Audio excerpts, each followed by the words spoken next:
I'm Bouris, and this is Straight Talk. Rae, welcome. And by the way, welcome back to Australia. Thank you. I'm just like right off the plane and slightly jet lagged. Pretty much, yeah. So thank you for the coffee and the conversation. You look amazing. You just got off a plane from Canada. Yeah. I mean, like, you look amazing. Like, I got off a plane yesterday from LA and I look like jack shit. You look terrific. Mother God, like, how does that happen? How does that happen? Actually, it was a bag of ice. I had ice on my face this morning. You know the tricks? Yeah, well, you've got to after the years, right? Well, actually, that might take. Let's go back a little way back. When I first knew of you, Australians first knew of you. You were a model back in those days, and I didn't get surprised when you walked into the studio because you are quite tall, relative to me anyway. And I'm not particularly short, but I'm not particularly tall. You're quite a tall woman. You were a well-known model in Australia and around the place, around the world. What is it like being pigeonholed as a young girl, a young woman, I should say, as that person?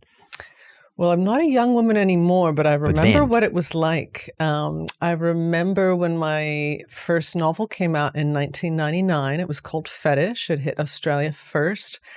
And this actually, I remember that period too, by the way, 1999. Yeah, that's right, 1999. We launched at the Police and Justice Museum. It was like a highlight of my life because I'd wanted to be a published novelist since I was a little kid. And what immediately happened was this rumor campaign that my books couldn't have possibly been written by me because I was a model. So there was this kind of question about whether I could string words together because people take my photograph.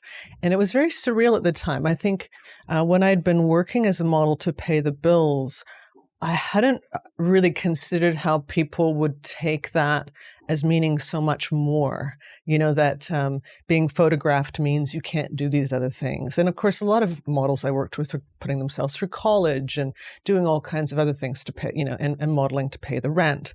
But there are stereotypes around people like that. I was blonde at the time, a model in my 20s. I fit a few stereotypes at once. And so I remember being told by a producer at one point, "Oh, you're the dumb blonde who isn't." And going like, what does that even mean? Like, this is so bizarre to me. So it was a strange introduction to publishing in that way. But my 15th book is coming out later this year, and it feels like another lifetime ago that those rumors were there. And indeed, a polygraph test. I don't know if you know about that one, Mark. So polygraph, of course, is a lie detector test.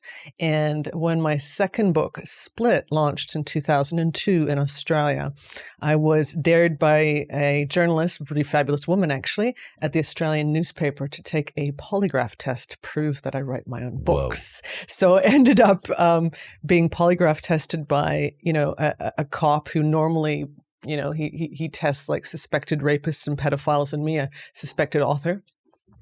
And I had the armbands, sphygmomanometer on, and the pneumo tubes, and the little thing on the end of the finger that measures your perspiration. And off we went. And I ended up with a 33-page report saying guilty as charged. I write books, and that was my strange introduction to publishing, the publishing world in Australia. You are born in Canada, yes, but you lived in Australia. You're a dual citizen, let's call it. Yes, correct? That's correct. Along those lines. Yes, and we know about your modelling career. And you've sort of given us a bit of an update on it. But what is it about you? Because you just mentioned the place you launched your first book. What's the name? Police and Justice Museum. Now that museum is down Circular Quay. That's correct. Yeah, and not many people even probably know about it, but it's a museum. I know I've never been inside, but I walk past it many times. I got my office out that way in the city. But the Police and Justice Museum is, I think it's an old courthouse. Yes. And there would have been a jail in the back of it. Mm-hmm. And it was probably one of the first one of the first courthouses, which, by the way, in those days, judges or the magistrates were police, probably in Sydney. What is it that gives you a fascination about crime? Ooh, that's a really good question. I guess I'm interested in the light and the dark. I'm interested in what is illuminated and what is left in shadow. And I think to really understand the human condition, to get a real Well, to be alive and to really know what's going on around you, you actually do have to look at both. So I think most people would agree I'm a pretty positive, upbeat person, but I still write about some quite heavy topics at times. And I think that's just simply being real, being in the moment, being present. If I only wrote all kind of love and light and there was no shadow, I don't think it would be as real or as interesting. And when I write about dark subjects, I want to have my facts right. So I go a long way from my research. I spend time with police officers. I've spent time with FBI agents. I've been to Quantico. What's that? What's Quantico? Quantico is the FBI academy that's in the US. So I spent time at the actual academy. Those of you who like Silence of the Lambs would recognize that was, I think, at the time, certainly the only film that was allowed to shoot actually at the academy. So some of those scenes are actually shot there at Quantico.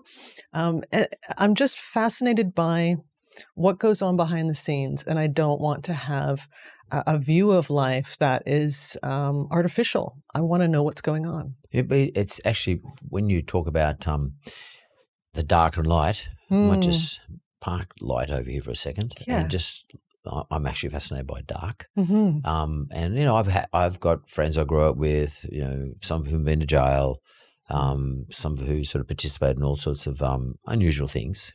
Where I grew up, which was a long way out west, it wasn't unusual to have these types of friends. A lot of them had terrible upbringings and stuff like that. In fact, I've had a few of them on my show where they talked about, being in jail for murder and stuff like that. One of the reasons they believe that they were in this position is because a lot of these guys, I'm talking about men who I have had involvement with, were actually abused as children. Yeah. They suffered abusive lives. Mm-hmm. And I see that as the dark. Yeah. And that abuse can just repeat itself. The cycle of violence is very serious. And it's nearly like they're doing the only thing they know. Yeah. And a lot of them were, unfortunately, didn't ever have the opportunity to be educated. Some of them don't even read or write. Yeah. Still. And I always find it fascinating that society is prepared to make judgment on these individuals as opposed to. Well, I think if you commit murder, it's probably fair to have a judgment on that. Yeah, but not. But where I'm going, you're right. They can't be doing it because they're a dangerous society. But make judgment on their character as opposed to sort of trying to understand what is it that made them this person. Now, I'm not saying I'm not giving him any excuses at all. But what I find fascinating is what made them that person. Yeah. That's the dark that I'm very interested in. Yeah. Is that something that sort of fascinates you, or are you more interested in learning about it as opposed to I'm just fascinated, but are you interested in learning about it and then telling us about it? I think all of the above. I'm interested in the human experience. So I'm interested in what makes people tick. I'm interested in the things that people survive. I'm interested in their stories. And I guess if you look at the last 25 years of my advocacy, I have been very interested and focused on survivors and kind of like people who have pulled themselves up. So they could have got caught in that cycle of violence. And there would be lots of reasons. We know the stats, as you've pointed out, that there's this cycle. But they chose to do something different. And I find something in that very inspiring, And I think also that we need to look at the fact that life isn't all roses. I love roses, but life is sadly not all roses. And we shouldn't be pigeonholed by something that someone else did to us. We shouldn't be pigeonholed by the biggest tragedy that comes through our lives. And we shouldn't necessarily be pigeonholed by something that we did that was wrong, that we've learned from, we've maybe done our time for. So again, not making any excuses, but it's all too easy to just dismiss people. And actually, they often have a lot to teach us. And that, I think, is very interesting. Well, in your time studying this sort of stuff and probably interviewing these types of individuals, I'm sure you've had exposure to them. I have. What have you learned that you might be able to share with us? What have you learned about the difference between someone who's just lived that whole life doing that stuff and, probably has a fair explanation. It's not an excuse, but an explanation as to why they're that person compared to the people who are able to survive the trauma that they got introduced to early on and been able to turn themselves around and not gone down that track. What have you learned? What's the difference? To decide to choose I'm not going to be that person. Kindness and compassion is such a strength. So we're looking at really the strongest people out there are the people who allow themselves to continue to feel, to be vulnerable, to give and receive love, even if they weren't given that as a kid. That's brave, and that is strength to me. And I think that often in our mainstream culture, we're given a certain, particularly with masculinity, we're given a certain snapshot of what that's supposed to look like. And we don't often give enough space in that for vulnerability, emotion, quiet strength instead of brute strength, right? So I like to kind of illuminate that part of it. And when you read my books, you'll find that there's all kinds of characters. There's usually strong central female characters. There's also amazing men and men who do evil things. And it's the ones that are strong, often silent types, not always, strong, and they are choosing to protect others. They're choosing to do the right thing. Those are the ones that really make things change in the book. The women who choose to keep standing up, who choose to survive, find ways to survive.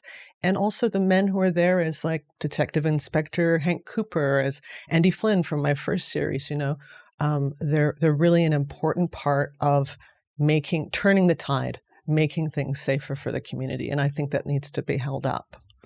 Are you in that process being an idealist? I mean, is that someone who, Rae, are you an idealist? That's where you would like it to be? Or do you think this is predominantly the case? It is. Oh, it's not the case. Yeah. Oh, no, it's not the case. That's the my understanding stats of it. tell us otherwise. But we have to still draw a line, right? Who are we as a community? Who are we as a nation? Who are we as a people if we don't draw a line? If we don't say this is what's okay and this is what isn't okay?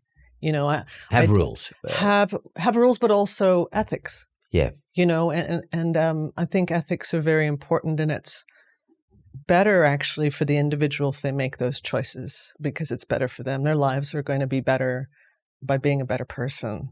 I'm not saying a perfect person. No one's no perfect, such thing. And I'm not either. But to making those choices and drawing those lines, the moment we decide that nothing has meaning, you can do whatever you want, it doesn't matter. Anarchy. But you've also got a kind of a degradation of the human spirit. And I don't think it's helpful to kind of hold that up as as being okay. You shouldn't normalize that. Yeah, that's interesting. I wouldn't mind sort of just exploring that a little bit. You said ethics, and you purposely didn't say morals, because morals seems to be associated with church standards, sort of that type of stuff. Am I correct? I mean, in just assessing what you just said, are you sort of parking morals over there? That's not really where Rae is. You're talking about ethics. Look, I think it's starting to get into semantics when we do that, because again, it's like which morals, which ethics are we talking about? But I think we all understand what we mean by being ethical. I think that's fairly clear, and I don't need, say, a religion to tell me what's right or wrong, because I can feel and know that the ethics tell me that actually hurting someone's not great. And it's also not great for me, and it's not great for, my human spirit. And I do believe we have a spirit, right? I don't need to say I don't know what that is. I'm not the person who can tell you what that is, but there's something.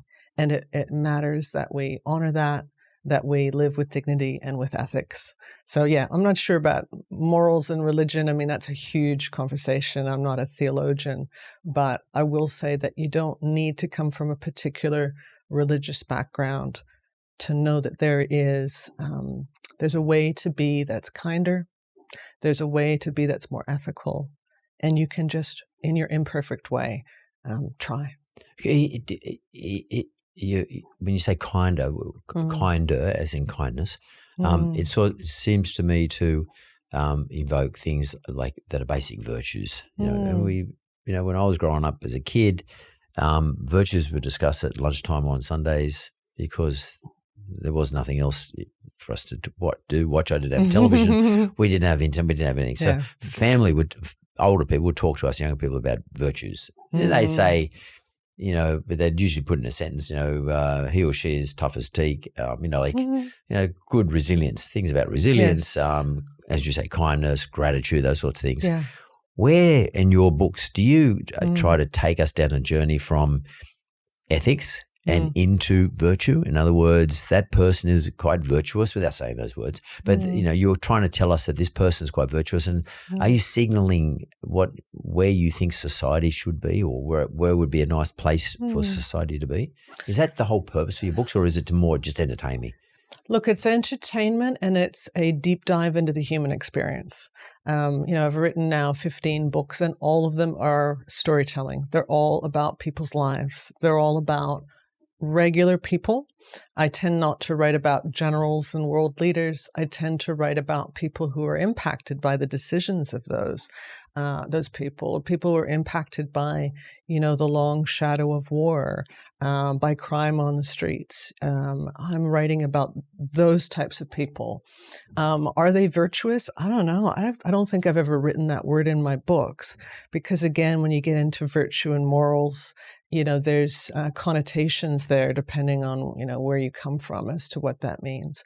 I think ethics is still not a word that triggers people. I think virtue does. And virtue signaling, ideas of like the virtues and the sins and all this sort of thing. Let's just pull all that out of it. It's actually really good to be a good person and just be a decent person and try. And you're not always going to get it right, but there are, lines you can draw. I think being a bully is not okay. Obviously, hurting people is not okay. So using violence to get what you want is not okay. But there are other ways to negotiate. There are other ways to be and to contribute. And those are the things that I think it's worthwhile showing. But resilience that you mentioned before, now that is the key to so much of my work. It's about resilience. About your resilience, or or is that the message to come from your work? That is a common thread of the central characters in all of my books, and it is also something that I think it's fair for me to say that I share as well as a quality.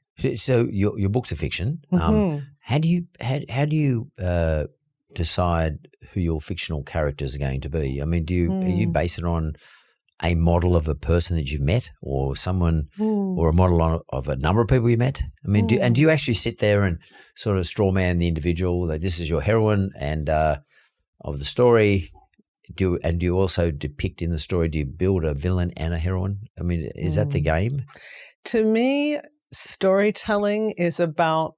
It's not quite as black and white, so there's always got to be grays for the characters. Otherwise, it's boring.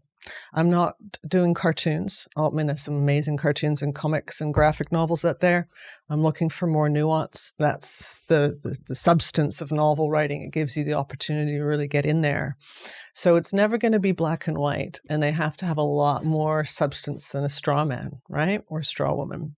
But what I do is often start with the characters, and I think, what if this sort of person and this sort of person clashed? What if they met? And what if they met in a very dynamic time? So The Italian Secret, which is my latest book, it's not out here for a few months. It's set in 1948. You have, the hangover around the world of a world war. You have the political, economic, cultural fallout of all of that. Particularly in Italy at the time. And we have not had books, I think, particularly in this genre, that have focused on the fallout for people who are part of Axis countries and didn't ask to be bombed by literally everyone, right? In Naples, they were bombed by both sides and living in the underground. So it's that looking at real people, how these events affect real people, and then imagining one type of person and another coming together for better or worse and setting off a chain of events. That's for me where it begins, and as I write, it changes. So for me, writing is a bit like I imagine archaeology to be. So rather than a paint by numbers or a kind of a way of coding, I work very much on feel. I've got a lump of clay, there's some ideas, and I shape it, and then I shape it for like a year and a half until it feels real to me. The The characters speak to me. The characters are alive, and I really feel something when I'm rereading the story, and it can impact my readers in a similar way. That's how I create. It's less methodical. It's very disciplined, but less methodical, less plot driven than some other writers. But I think that it works out pretty well. And after 25 years, it's still the way that I work. Or 15 books. Mm-hmm. Is the subplotting of characteristics of your characters, in other words, nuancing them, is that to keep me off the trail? Like, in other words, I don't want Mark as a reader to think he's really got this person down pat, knows exactly what the deal is, because Mark might stop the book, stop reading because he might get bored. Yeah.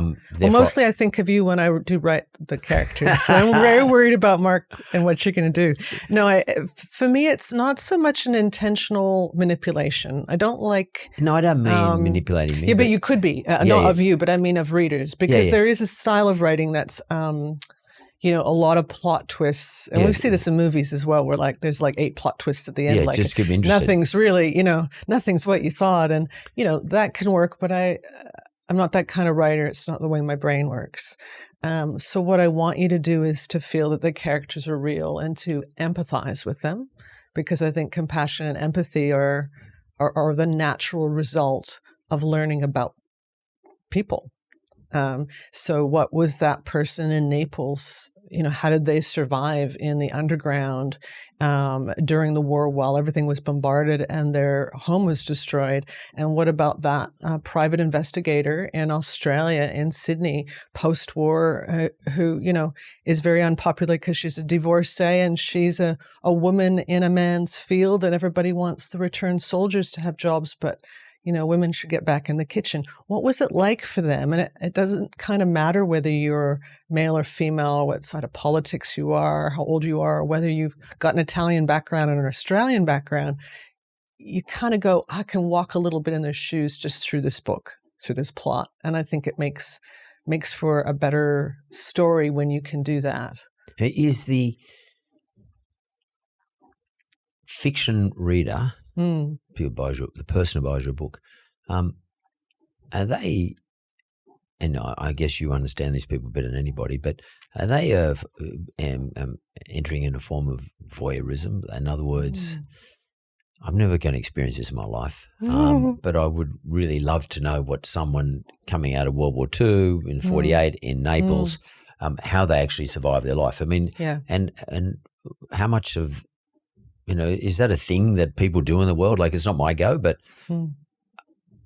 there must be people in the world who do this, who live their life by reading books and maybe watching movies and stuff like that, or series, but who are actually really keen to know what it would be like to be this person. Is that who you're writing to?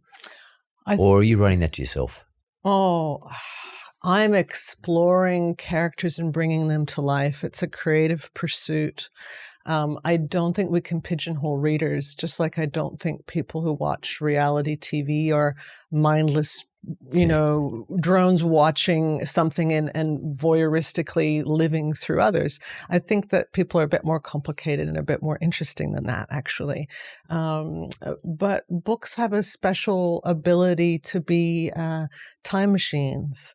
Books have a special ability to be, compassion machines, to be used for learning, but most of all for entertainment.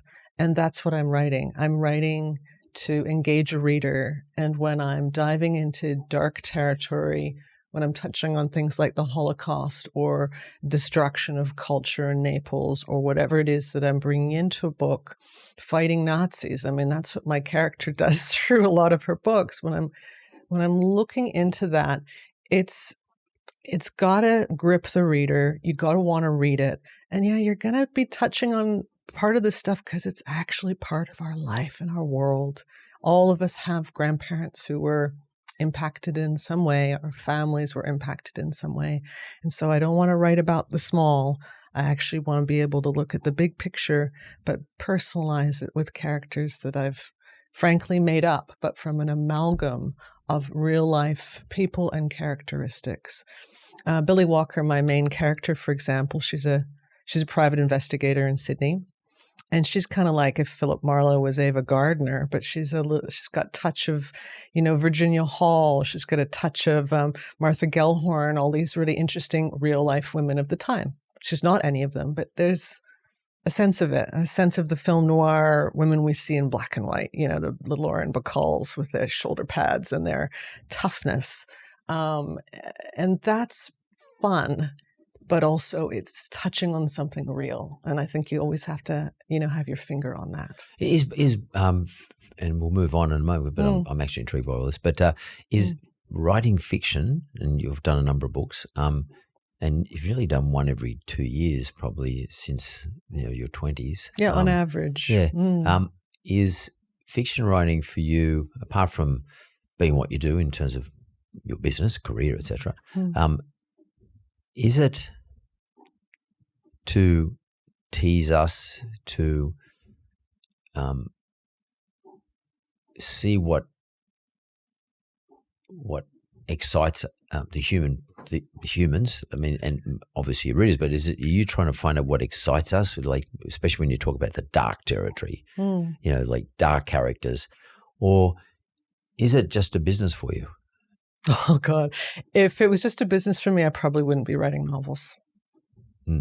Because there's not that much money in it. It is not. It is very time intensive, and it's ask any artist of any sort. They're just not going to. It would not be smart to get into it for the money. Yeah. It's got to be where your passion lies. Otherwise, honestly, you won't get through the writing of a book, and you certainly won't be able to sell it because it's hollow. You can't do it as a formula. There are times I wish that I could, because I could be more prolific, but that's not what I'm about. Not as an advocate, which, that work is free, and not as a novelist. And that work is modestly paid, even with some success. I'm very grateful for. I'm grateful that I can continue to write because I continue to have readers who want to buy my books. And without them, I wouldn't be able to carve out the time to continue to do what I love. And I started writing when I was 10 for my classmates at elementary school at Torquay Elementary. And there's like loose leaf binders that were in my dad's attic of, Stephen King style novelettes and little stories that I wrote with cartoons in the corner and little doodles and stuff. And I've just always loved storytelling. And to me, as a documentary maker, as a podcast maker, as an investigative journalist, as an author, and as a speaker, it's really all about the best medium for bringing that story to life. I actually don't care if it's spoken word, if it's written word. I can't act, so someone else will have to do that for me. But if it's me on the screen explaining something in a documentary like Tough Nuts, Australia's Hardest Criminals, if it's a podcast like The Man in the Balaclava, that's a criminal investigation, or if it's a historical fiction book, there's different ways to touch on what matters in the world. And sometimes it's through art, and sometimes it's plain documentary telling. And I think they're all valid. And so that is my passion, I think, is to continue to tell people's stories, especially I'm going to say the undertold stories. What does that mean, undertold? Is that are they stories that people avoid, or are they stories that just haven't really surfaced? We just haven't told them enough. I don't think we can say that women have avoided having their stories told, but I think that women, particularly when we're looking at the 1940s, it took a long time to recognize women's contributions in World War II, and we can extrapolate that out to all kinds of situations for women generally. So, but isn't it kind of more interesting as a reader too? We've seen a lot of that period written about. We haven't seen it written about in Australia. So international readers are very interested in my books because they're set in Sydney, right? They're very interested in my books because, hey, it's Naples. They were supposed to be the bad guys, but now we've actually got some understanding of what real people went through. Here's a female private investigator. Did they exist? Yes. Is there a bunch of film noir about them or a bunch of golden age thriller novels about them? No. Their stories are undertold, but they still existed. And I think that makes for frankly, more interesting writing for me, as the person has to live with it for a couple of years while I write it. But it makes for more interesting reading as well. We're not just hearing the same story. You mentioned you mentioned the word advocacy, and when I was doing some reviews on you, human rights is a big issue for you. Yes. Women's rights are a big issue for you, or probably maybe not so much women's rights, but abuse of women's rights is probably a bigger issue for you. How outside of your fiction writing, where do you sit on that now? What are you doing now in relation to your advocacy? What sort of advocacy work are you doing? Yeah, well, all types. So I've just recovered from complex regional pain syndrome, which I'm in remission for. I was going to ask you about what is that? So complex regional pain syndrome is a little understood severe pain condition. It's believed to have neurological components, immune components, inflammatory components, and it can result in amputation, necessary amputation. It's usually in a limb, and it can result in the loss of that limb or the loss of use of that limb. As a result of the pain?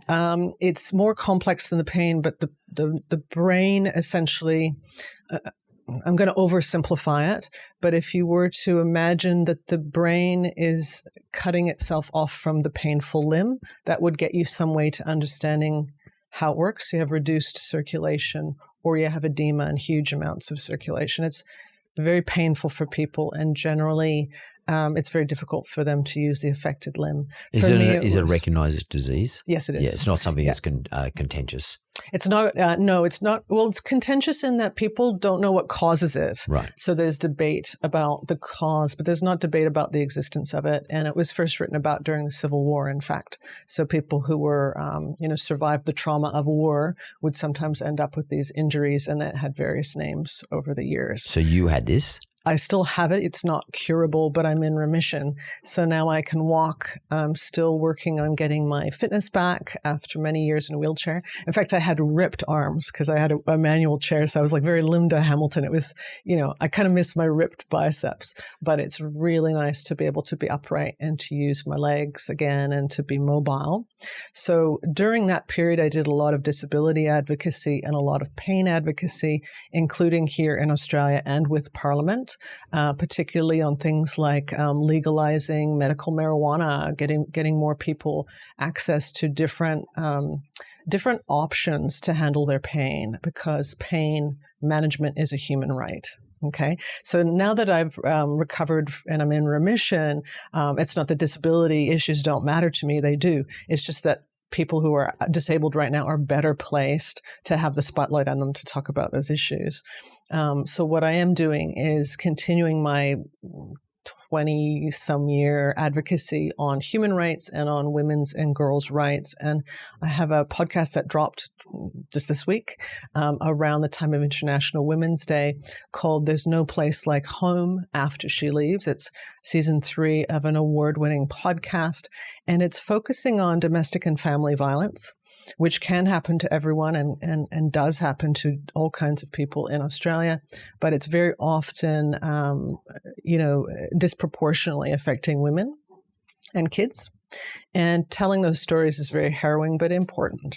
So a woman is still killed in Australia every 9 days by a partner or former partner. Every 9 days? Every 9 days. And in fact, last year it was every 4 days for a period. Does that ever get reported? Oh yeah, that's reported, but it's. I mean, the newspapers are on. Occasionally, but only really on International Women's Day. It seems to me that that's like the one day we all kind of look at this tragic fact, and kids also. Kids are very heavily affected by this. So in the first episode, for example, we're talking to Dr. Anne O'Neill, and she was shot by her husband, who she'd separated from. Shot, and he murdered their 2 children in bed at the same time, shot her and then himself. And it's this sort of situation which we can do more to reduce the risk of by allowing avenues for women to get safely out of dangerous situations. And in this case, she had separated. She had, they're always asked, like, why didn't you leave?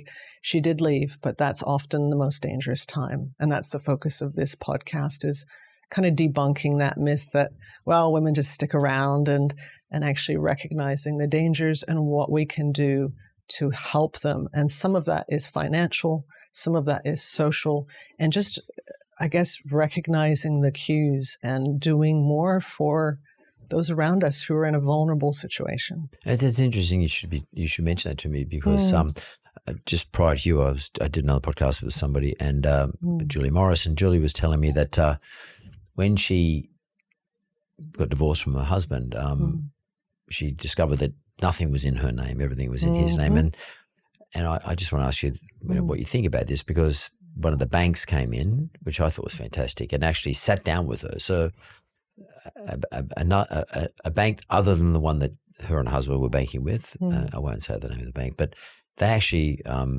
offered to, through her lawyer, to come and sit with her and show her how to download all the apps, set up the account. You know, she'd been the income earner in that business all their married lives. He was a stay-at-home dad, but he managed everything, if you know what I mean, behind the scenes in terms of money's coming in, money's going out. And she had no idea how this was going to work. And do you think it's important in this environment, just in terms of women becoming on their own and women having the ability to go away from the domestic environment, whether it's violent or whether it's just not working, and perhaps take the kids with them? How important is it for corporations, banks, and all those people we interact with to be preemptive and go and say, hey, why don't I come and see you and I'll show you how to fix this up, instead of just leaving them to do their best? I think it's extremely important, and I'm glad you raised it. Financial abuse, as it's called, is a very a big factor in a lot of abusive relationships. So it may well be this controlling aspect, and often it's not even so much that the woman does. Sometimes she will know, sometimes she doesn't know. But even if she knows they're controlling it, there's punishment or more abuse if they try to intervene in that, or if they question it.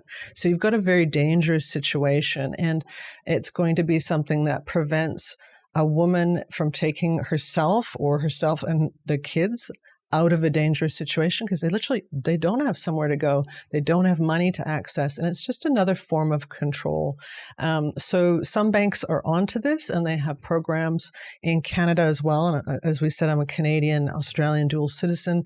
There are some programs where there's money that can be accessed with certain parameters, obviously, within 24 hours. So when the request is made, it's like, this is an emergency. I need to get to a safe place, usually a safe place that the perpetrator or abuser or partner does not know about, right? And it needs to happen now, because we know that the majority of those women who are murdered by a current or former partner have either separated, or they have started making plans to, or announced such. That's actually the majority. So this is something the podcast focuses on, and the financial aspect of that is actually something we shouldn't underestimate. But should governments get involved in this? I mean, because I think if we just leave it, advocacy is really important starting point. Someone has to talk about it, and a podcast like this. Yeah. We need policies. Well, that's what I was going to say. But you doing what you're doing is not going to change anything. It might prompt something. Yeah. We need, I'll ask you, do we need governments to say, well, here's our policy in relation to this, and by the way, we're going to make it okay for the bank to breach confidentiality? Because banks will say, well, hang on a minute, the account's in the name of the husband. We're worried that if we give you some information or we let you access that money, we're going to get sued by that individual or his lawyer. But what about a fund that's put aside for emergencies like this that isn't actually from that pool of funds, but recognizes that whatever pool of funds there is something that both partners have a right to? Yeah. So if she can't get to it, it doesn't matter right now. What matters is she stays alive and the kids stay alive, and we can get that money back later, as opposed to going like, oh, we need to, give access and go through all these different, there's a way to simplify it, get them out now, get them safe now. And that needs to be prioritized. There's a leaving home program in Canada, for example, that does that within a 24-hour period. There are some banks here in Australia who are really actively looking at this and have opened up the possibility to just come and get, some help, some assessment, as you mentioned. And this is really important, but we need government policies. And we know we've really let women down as well in terms of, safe houses, places to go. They don't, most of the positions are already taken. For the most part, there's wait lists for people to actually get out of the house and have somewhere to stay. So on the one hand, we want to say it's wonderful to be a mom. We love kids. We want great families to stick together. But on the other hand, when things get tough, there's nowhere for them to go. And we need to provide that support because they haven't been having 9-to-5 jobs. They've been caring for others. You just reminded me of something, but in the 90s, and the only reason I know is because I was helping them out a bit, but there was a village, it's called the Vincentian Village. St. Vincent was running, but the Vincentian Village was down, not far from where we are here. We're in Darlinghurst. It was down at East Sydney, and it was an old building, but the ladies who worked there told me that their busiest time for single mums who were escaping an abusive relationship, whatever it may have been, who came with their kids, and usually they came with their kids of just that nothing, just whatever the clothes they had on and the shoes they had on, and was the busiest time was Christmas time. Yep, around the Christmas period. That's right. And of course, they had no money. I mean, and they're always looking for help to help these families out. And if you don't have a refuge for them to go to, it's a refuge, yes. If you don't have a refuge, or you don't have a program that allows them to get into a motel quickly or some other way, because a lot of them have been isolated as well. So the financial abuse is one form of very important control, right? But also separation from family, friends, and isolation is often a tactic used by abusers as well. So they really don't have somewhere to go. We need to make sure that they do. Otherwise, we end up seeing them on the front page of the paper with another tragedy. And we've all seen far too many of those. So it is avoidable, maybe not in every circumstance, but those numbers are far too much, and every single one of these lives matters. And I think that we can do a lot more. One of the things I've noticed, because I've been helping them out over Christmas, because a lot of times there's kids who don't even have a pair of runners or. Yeah. And I used to go, and my sons and I used to try and help them out and give them some money, buy shoes and stuff like that. But one of the changes I've noticed from 1996 when I first started to 2024 last year is that I now see less Australians, like what would be considered a normal Australian, like someone with an English background, English Smith or whatever it is. I'm now noticing that a lot of these individuals who are going to this particular refuge, the refuge is now moved. It's in Crown Street, but foreign people who come in from another country. We've got a multicultural city. We do know that immigrant women or immigrant families experience more abuse. Yeah, totally. We know that, Indigenous women experience more abuse. So I think it just depends on who's in that local community. And we know that they're going to be more vulnerable if they've come from overseas. They don't know people. They may have less at their disposal, less support, less financial support. Yeah, they don't know anyone. They don't know the bank. They probably don't even speak English very well. Yeah. And it seems to me that there's a lot more of that going on now. And I actually went through, and you can nearly look at the immigration policy of Australia relative to who I was seeing, and when I think back at now over a 30-year period, the types of people who were seeking refuge at around this period that I never got involved with the Christmas period. They would give me a call, but I'm sure it happens all year round. But I can actually see the different types of nationalities coming through the place, and isolation. You use the word isolation. If you're a refugee from another country and you come here and you're in a bad relationship and you've got to leave, you're actually more isolated than anybody else. That's right. You don't know anybody. That's right. And the risk of fatalities is even higher for any group where they are more isolated. And so that is often women who are from an immigrant background, women who are Indigenous, women who come from a lower socioeconomic group. It can impact anyone, but those particular groups, the stats are staggering and tragic. And, it's the women, but also, and sometimes men, but it's the women for the most part who bear the brunt of this, and their kids. Why is Rae so interested in this? What is it that makes you choose this mission? Because it matters. Is it because you can make a difference, perhaps, or you want to make a difference? Do you think it matters? I think it matters. Totally. I support one with one such refuge, and I have done for 30 years. But I think, but I don't talk about it. It matters. I don't advocate for it. I just help. Well, I'm out. glad you are right now, because you're shining a light and allowing space on your program to talk about it. So you are talking about it literally right now, and that makes a difference. You might not be well placed to speak to the experiences of women who have, had an abusive relationship, but I think that if I'm given a spotlight, I can use the profile I have in ways that are useful. That's good. What else is the use of it? I've always felt that, I think it was the Dalai Lama who said, I can't believe I'm quoting the Dalai Lama, but he said that the purpose of life is to be happy and useful. Useful, right? Yeah. And Make a difference. I think that's going to be, sometimes it's going to be a one-on-one with someone. Sometimes if you're lucky enough and privileged enough to have a microphone, you might be doing something like this. But I'm just talking about stuff that's real. It's not, this is the real stuff. My fiction is informed by it. My fiction is my work. This is just talking about real stuff. And if it makes some difference, it helps to turn the spotlight a little bit towards something that's been in the shadows that maybe needs illuminating, then great. And when people are no longer interested in talking to me, I hope someone else is doing it too. And there's already lots of people doing it. But I mean, we need a lot of people to talk about these things because they're not fun subjects. They're not entertaining. And it's hard to accept that this is happening in our communities. But yeah, we've got to talk about it. So the podcast that you're doing now, so the new podcast. Yes. There's no place like home. There's more to it. What's no place like home? There's no place like home after she leaves. So after she leaves, right. Season 3, and what we're focusing on in this season is specifically what happens after separation. Right. Because there is this confused idea. I mean, the women are often asked, why didn't you just leave? Or we'll see some tragedy that's taken place. I won't even mention the horrific things we've seen on the front page. And they'll just say, why didn't she just leave?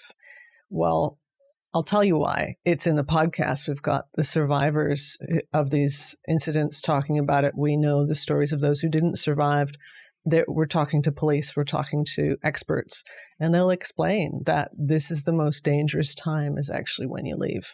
They double down on the control if they're an abuser, and that will often be using violence.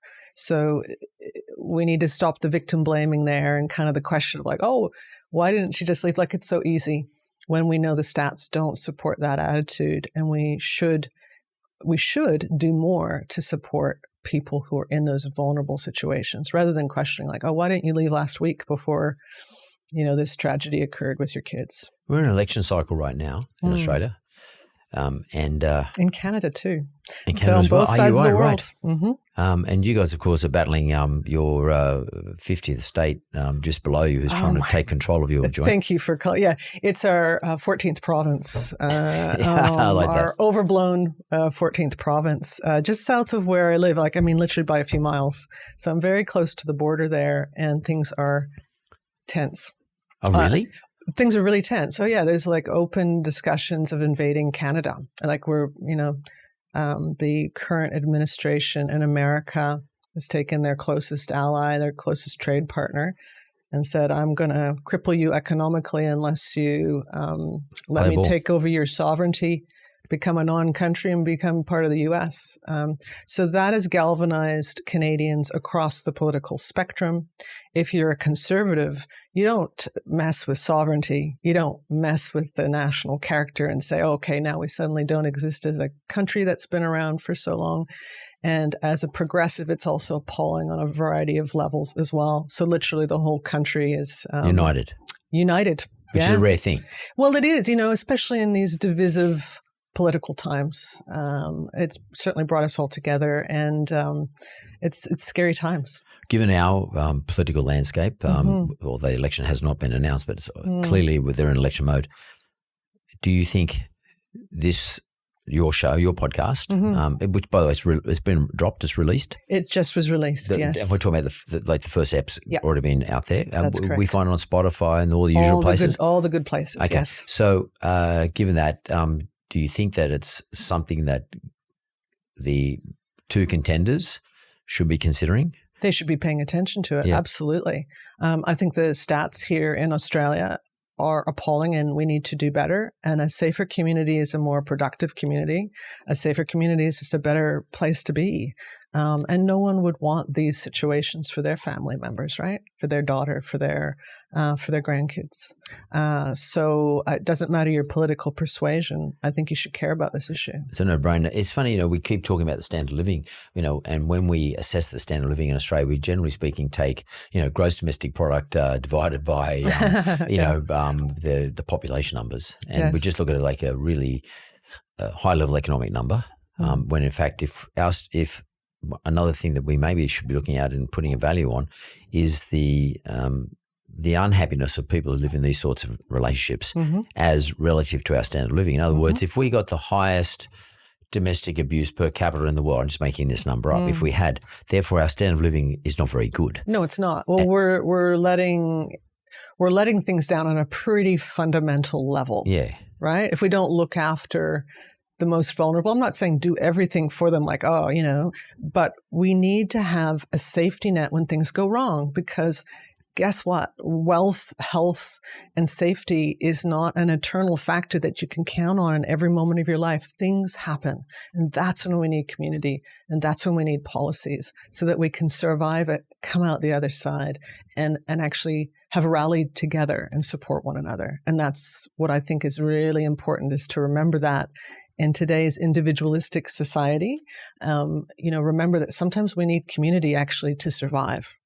What would you say to either Peter Dutton, who's the opposition leader, or Anthony Albanese, who's the current Prime Minister, both of whom want to become the next Prime Minister of the country, who are currently both running a narrative around the cyclone that's about to hit northern New South Wales and southeast Queensland, and they're in lockstep about how important it is for the country to look after all these people, which is great. Yeah. But very rarely ever talk about this topic, which is an ongoing thing. Cyclones happen once every 30, 40 years, and I get it's an important issue. We don't want people to get hurt or anyone. We want people to stay safe. Yeah, we totally. But we also want individuals to stay safe and their kids to stay safe on a daily basis forever. Yeah. Not on every 30-year cycle. What would you say to those two now who are on an election cycle? What would you want them to pay attention, and what would you perhaps want them to start to, the narrative that they might be able to start to talk about? Because Peter Dutton will be sitting right there again in a few weeks' time. So will Anthony Albanese, and I actually tell them about it. But what would you like to say to them? I would like to say, listen to survivors, listen to advocates in this space, because they have knowledge, they have expertise, and this matters even if they're not personally affected by it right now. It matters for Australia. It matters for Australians. What happens behind closed doors might be invisible to them, but it has a profound impact on Australian families, on the future of this country, and on what's happening on the ground right now. And that's why something like the cyclone, again, you need community support, right? People are going to be in distress and crisis. They're going to need somewhere to stay. That's also the case for those who are experiencing danger, crisis, and violence behind closed doors. Right? So don't forget them just because they're invisible to you right now. And policies that support the community in that way, that support women and girls and kids, are policies that make a stronger country. And we know that down the line. You can look at any example, and we know that to be the case. So don't forget them just because they're not sitting next to you right now, just because they might be experiencing this in a place you don't see. They're still there, and they still need our help. Is that part of when you say you are interested in and you write about and you advocate for when you say the darker things are happening, not so much the light, but the things that are happening in the darkness, is it as much about darkness as it is about it is invisible? In other words, it's not in our face day to day. Correct. And it's not talked about. I mean, the cyclone's there, all the news formats are all going to talk about it because it's newsworthy and it makes a good story. But this stuff doesn't really make a good story. No, and it's hard to hear. So you're bringing out the invisible. That's what I think is important. It's something that I'm able to do right now. People won't give a damn what I say later. When I have a microphone now, I do want to have it, to use my voice in a way that might be useful, maybe, right? And one of the ways we can do that is to illuminate the things that are in the shadows or to make visible the things that are less visible. And I do try to do that. I have a track record of doing that on various issues over the last couple of decades, and I'll continue to do so as long as I'm useful. Well, it's actually very interesting. I appreciate you coming in, Rae, but I think the definition or the description of abuse in families, particularly women, and usually their kids as well, and whatever the abuse is, whether it's financial, physical, whatever it is invisible. And sometimes we tend to not want to look at it. We sort of, it's very difficult. It's quite confronting. Yes. I prefer not to think about it too often. And maybe I'm even someone like that because I think about it at Christmas time only because they contact me. But it's not something I think about day to day. Yeah. And therefore, none of us are because we've got all the other stuff we've got to get through. But governments should have a constant monitor in this stuff. Yep. They should have budget. They should have policies. They should have refuges because it saves lives. And like you said, standard of living, how can we really calculate that when so many people fall through the cracks? Yeah. Right? Just because they're invisible doesn't mean they aren't Australians and they need our help. And it shouldn't rely on the charities either. No, the governments should actually be on top of this. And we know that that's good government policy. It just often gets shifted by other issues, right? Other priorities. And I do think we need more women in politics in part for this very reason. Their perspectives, their knowledge, their expertise is going to be a little bit different. Their life experience is different. And they're maybe more well-placed to look at the issues that haven't been prioritized quite as much, right? It's not a strictly gendered issue, but it is largely gendered as well. So looking at that, it just brings in a better pool of thinkers around issues that maybe haven't been looked at as much. And if I look back to my books in this period of the 1940s, no crime was committed unless the woman was murdered.